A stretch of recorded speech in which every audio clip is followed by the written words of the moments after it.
Kawawa ang sinapit ni Lester Quinones, wala ng lugar sa Sixers.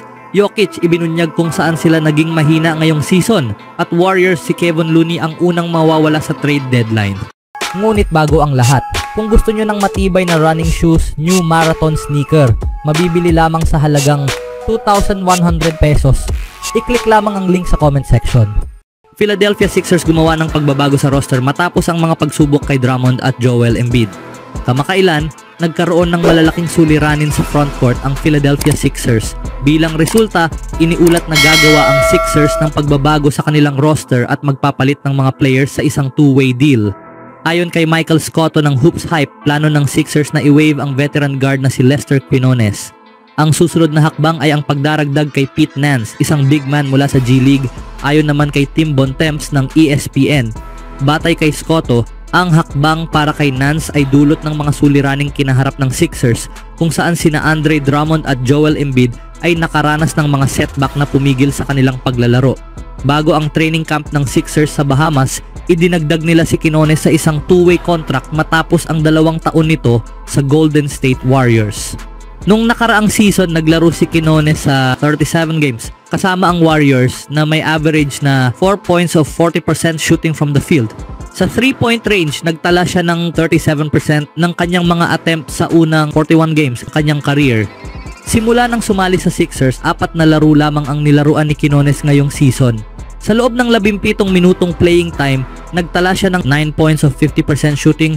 Ang papalit sa kanya, si Nance, ay isang undrafted prospect noong 2023 mula sa North Carolina. Sa kanyang huling season sa UNC, nagtala si Nance ng 10 points and 6 rebounds per game of 42% shooting from the field. Si Nance ay may 8 laro lamang sa NBA sa kanyang career. Noong nakaraang season, 3 minuto bawat laro lamang ang kanyang naitala sa ilalim ng isang 10 araw na kontrata. Karamihan ng kanyang professional career ay ginugol niya sa NBA G League kasama ang Cleveland Charge. Noong regular season ng G League noong nakaraang taon, nagtala si Nance ng 14 points and 9 rebounds per game of 45% shooting. Pinakita rin niya ang kanyang halaga bilang stretch 5 na may 36% of 3-point shooting sa halos 6 na attempts bawat laro. Sa 8 laro kasama ang Charge ngayong taon, nagtala si Nance ng 18 points, 7 rebounds, 4 assists, 1 steal, and 2 blocks per game. Kinailangan ng Sixers na magdagdag ng lalim sa big man position, lalo't si Andre Drummond ay may iniindang ankle sprain. Habang inaasahang hindi siya matatagalan sa injury, mawawala siya ng hindi bababa sa 3 laro. Samantala, si Joel Embiid ay patuloy na inaasikaso ang kanyang knee injury mula sa nakaraang season. Sa ngayon, 4 na laro pa lamang ang nalalaruan ni Embiid at mamimiss niya ang kanyang ika-5 sunod na laro sa Martes ng gabi laban sa Charlotte. Sa sumunod na balita naman, Nikola Jokic ibinunyag ang pangunahing dahilan ng kahirapan ng Nuggets kamakailan. Hindi natutugunan ng Denver Nuggets ang inaasahan sa kasalukuyang NBA season at ibinahagi ni Nikola Jokic ang pangunahing hamon na kinakaharap ng kanyang team. Malayo ang Denver Nuggets sa anyo na nagdala sa kanila sa NBA Championship 2 season na ang nakalipas. Matapos matalo laban sa Los Angeles Clippers, binuksan ni Nikola Jokic ang usapan tungkol sa kanilang mga pagsubok na nagbigay liwanag kung ano ang humahadlang sa kanila.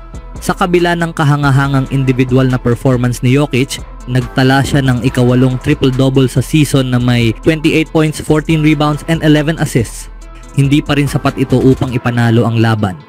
Ang Serbian star ay naging epektibo sa 50% shooting from the field, ngunit nahirapan sa 3-point range na nagtala lamang ng 2 of 7 attempts. Matapos ang laro, tinukoy ni Jokic na ang turnovers ang pangunahing dahilan ng kanilang pagkatalo kung saan nagkaroon ang Denver ng 14 turnovers.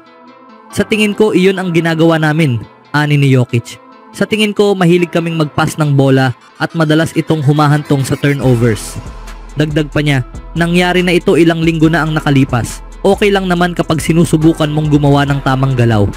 Pero sa tingin ko ilan sa mga ito ay masasamang turnovers, masasamang pass. Pero kapag sinusubukan mong mag-pass ng marami, natural na magkakaroon ka ng maraming turnovers. Kahit na may mga pagsubok ang team, patuloy na kahanga-hanga ang mga performance ni Jokic. Laban sa Clippers, naitay niya si Magic Johnson para sa ikatlong pinakamaraming triple-double sa kasaysayan ng NBA. Ngayon, nasa likod na lamang siya ni Oscar Robertson na may 181 triple-doubles at kasalukuyang kakampi na si Russell Westbrook na may hawak ng record na 200 triple-doubles. Nakamit din ni Jokic ang isa pang milestone. Siya ang kauna-unahang player sa kasaysayan ng liga na may average na triple-double habang may 50% shooting mula sa 3-point range sa loob ng isang buwan ayon sa StatMamba. Sa darating na mga laban-laban sa Golden State Warriors at Cleveland Cavaliers, mahirap ang landas na haharapin ng Nuggets. Gayunpaman, nananatiling positibo si head coach Michael Malone sa kakayahan ng kanyang team na bumangon, na binanggit ang leadership ni Jokic at Jamal Murray bilang mahalaga. Pero alam nyo, si Nikola, 10 taon na at si Jamal, 9 na taon na. Ani ni Malone tungkol sa kanyang mga veteranong stars. Marami na kaming napagdaanan. Lagi namang may mga mahihirap na yugto sa anumang season. Pero alam nyo, ang mga taong iyon, sila ang nangunguna sa positibong pananaw, pasensya, at hindi labis na nagre-react sa mga balakid na natural na dumarating sa isang season. Ano sa tingin nyo mga kaibigan? Sa huling balita, Knicks Grizzlies na yulat na nagpakita ng interes sa pag-trade para sa Warriors champion. Ayon sa ulat, nagkaroon ng mga interesadong team na makipag-trade para sa isang veteranong player ng Golden State Warriors. Ang Memphis Grizzlies ay pumasok sa season na ito na ang pinakamalaking tanong ay ang kanilang kalusugan.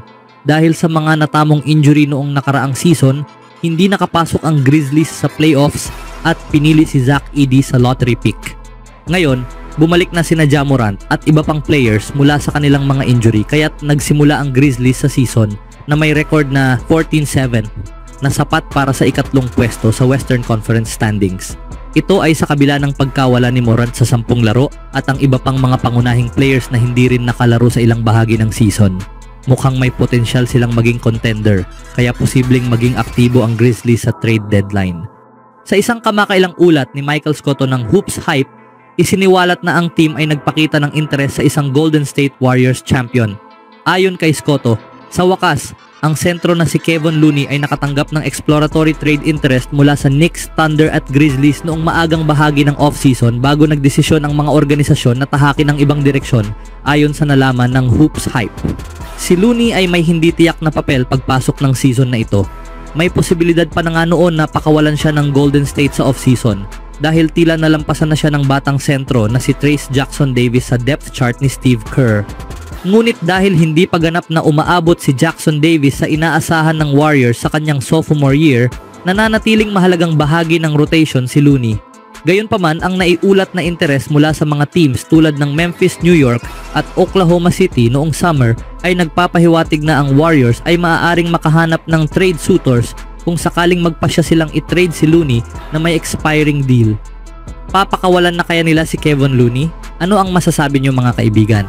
On my own, so I gotta get through it. And the only thing I know is to love what I'm doing. Never give up, never slow, till I finally prove it. Never listen to the no's, I just wanna keep moving. Keep my head up when I act, head up, that's a fact. Never looking back, I'ma keep